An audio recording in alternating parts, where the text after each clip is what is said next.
Hey there viewers, this is UltimaDJS here with playing the Marvel Future Fight. I'm actually creating this video because when I was researching how to effectively use Enchantress, I just couldn't find any particular video that best displayed how to use her abilities. I heard that she could one-shot Thanos, I heard that she could one-shot the Odin and stuff like that. I couldn't find a single place that told me exactly the setup to use for Enchantress. So this video is the setup that I used and finally found out and how to beat Infinity Thanos using only Enchantress and my setup. So the first and most important thing is that you have to have her at tier 2. And the reason why you have to have her at tier 2 is because her Asgardian Goddess, which is her tier 2 passive ability, it increases the effect of the skill Spellbound. What Spellbound does is it will charm an enemy for 5 seconds on a cooldown of 1 second when Maiden's Farewell is used.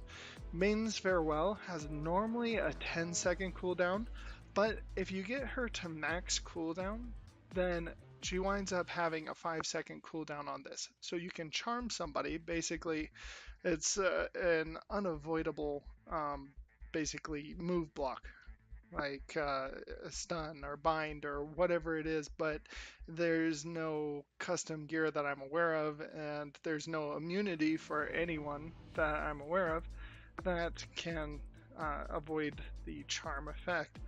So one of the things that we'll see here is that once you get where is that information? Oh, that her skill cooldown needs to be at least 50%. At 50%, she reaches the maximum cooldown for Maiden's Farewell, which is 5 seconds, which is what you need in order to use Charm every 5 seconds to keep somebody stunned.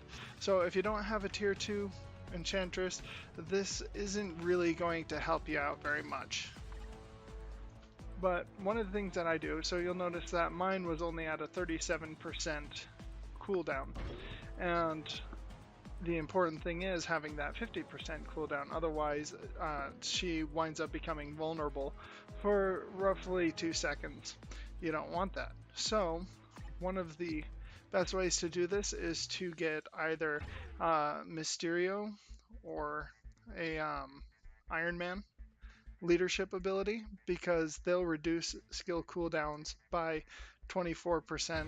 I think that both of them are 24%. Yeah.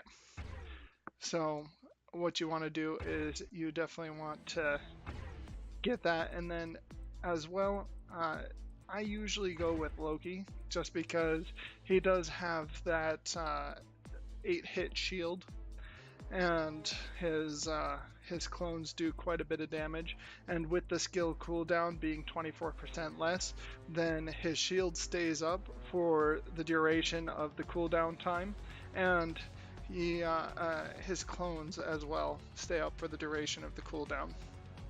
So here I'm just going to set my allied team to kind of be my normal.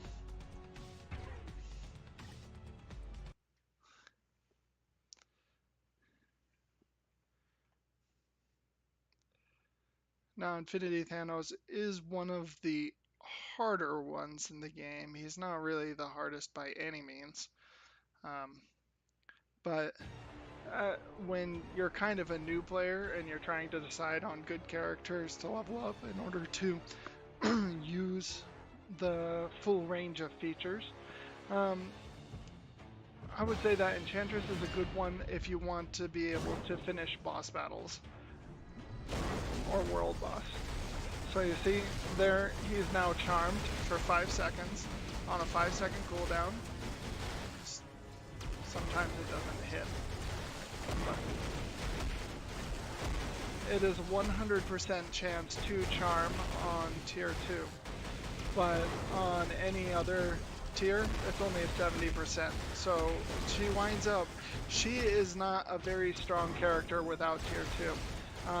The reason being is because you really need that Maiden's Farewell to be on that 5-second cooldown, and you need it to hit all the time. Otherwise, she's a glass cannon, you know, a couple hits, she's gone.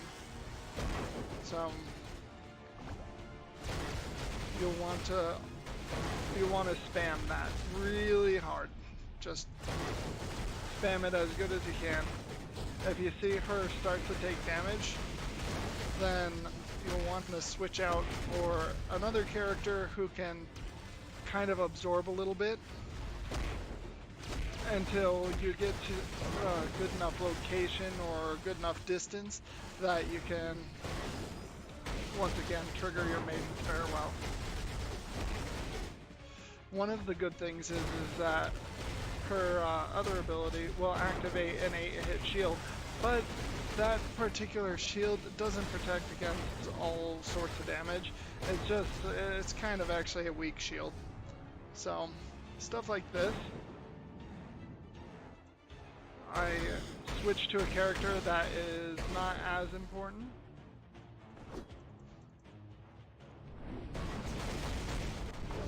And the reason being because I don't want my Enchantress to die. Okay, now,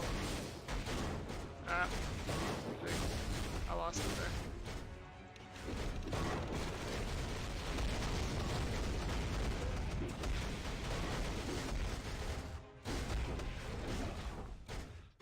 See, and that's one of the problems if you wind up starting to take hits with Enchantress. That's why you need her at tier 2. So let's try this again, focusing on only using the Enchantress ability.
So she also heals with this ability, which is why you see my health going up a little bit every time that I use it. See that little green number? Which it's not very effective when you're only facing one enemy, but when you're facing like a horde of enemies, then that heal gets to be pretty sustaining.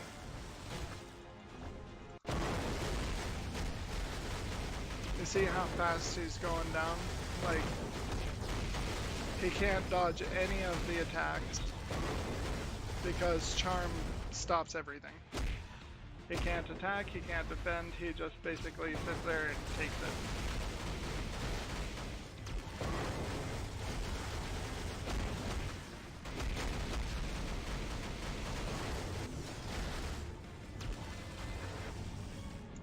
Okay. This one I have to try and...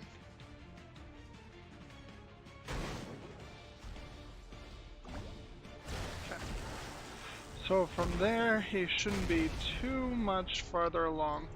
One of the problems that you will notice is that sometimes her Maiden's Farewell doesn't hit, and I'm not really sure why that is. It could be a result of a dodge or something like that, but usually it hits. And now you see exactly what happens when it doesn't.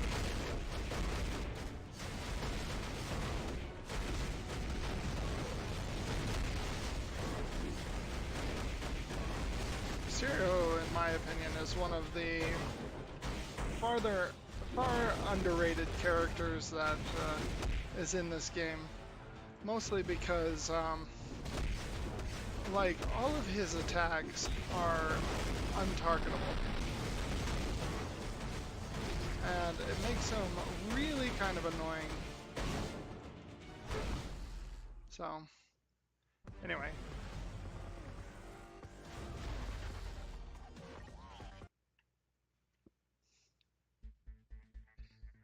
Alright. Now let's get a little bit serious. So, I am going to go with...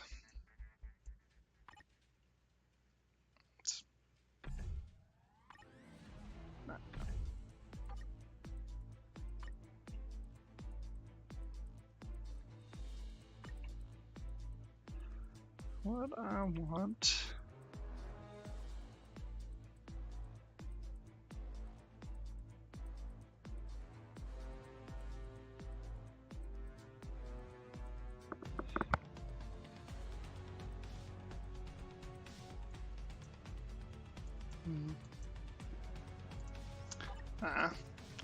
This is a good setup.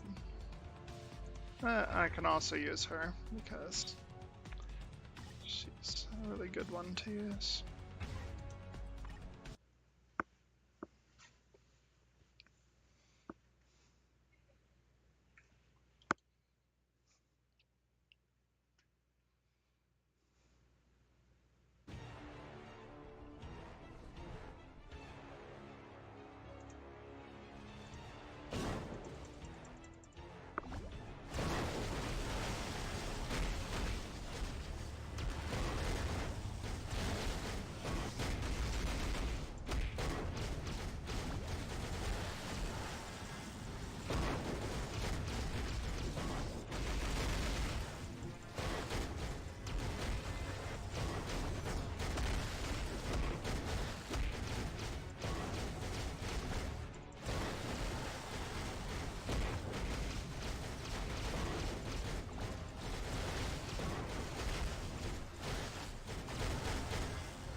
You want to really try to keep him down. The only time in which he can get up is when you're willing to die. As you can see, even with Enchantress, it is difficult.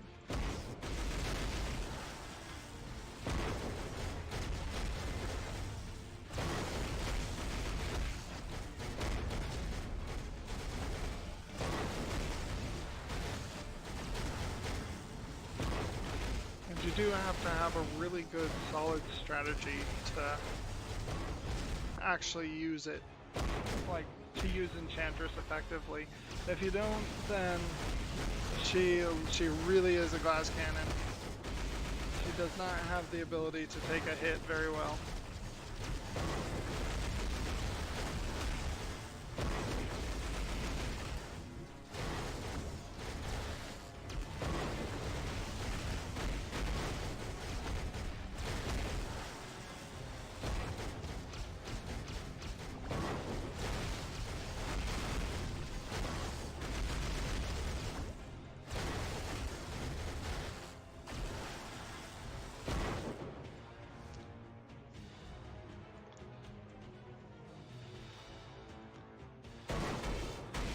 Come on. Come on. Okay, well, let's switch to my backup. I really do quite enjoy using Luna Snow as well, because Luna Snow is a heavy hitter, and she also deals charm.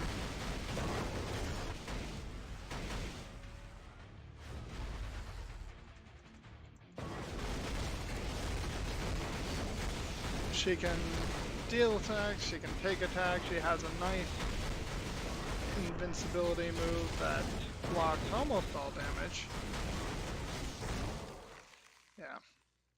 and her charm.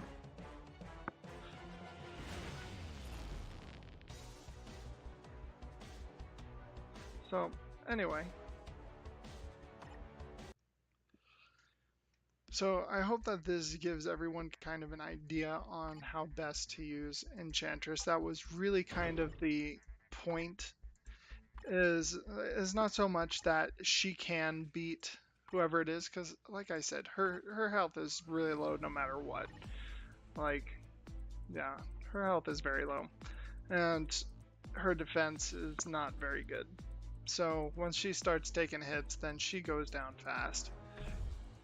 But if you have her, you can, in essence, beat Infinity Thanos and Odin.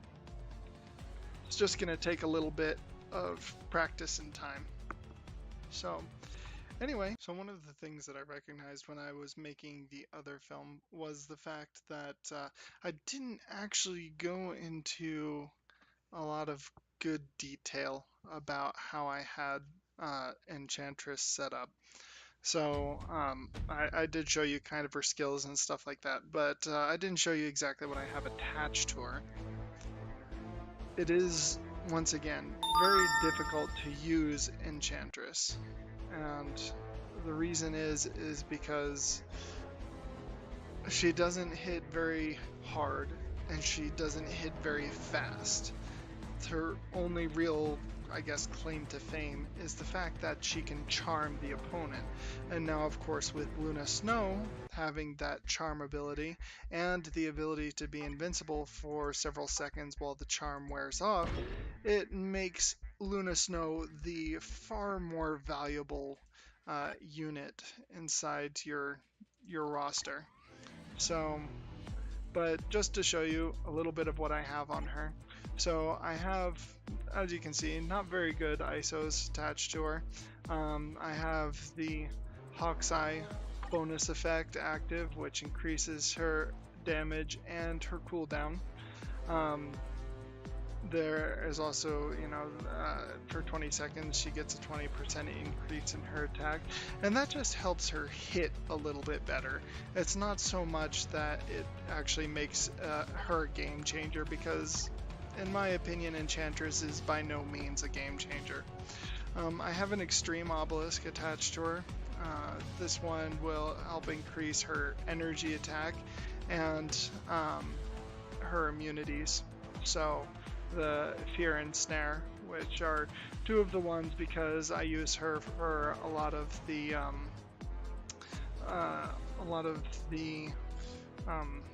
Shadowlands battles, and there are a lot of enemies that do snare effects there, so she's good for those ones.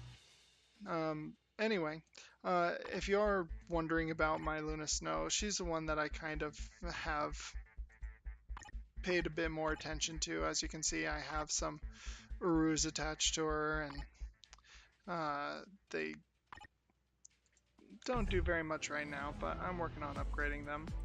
On my Luna Snow, I have very, very weak ISOs, as you can see. In fact, I'll probably change out some of these for some of my more powerful ISOs, but she still hits like a truck.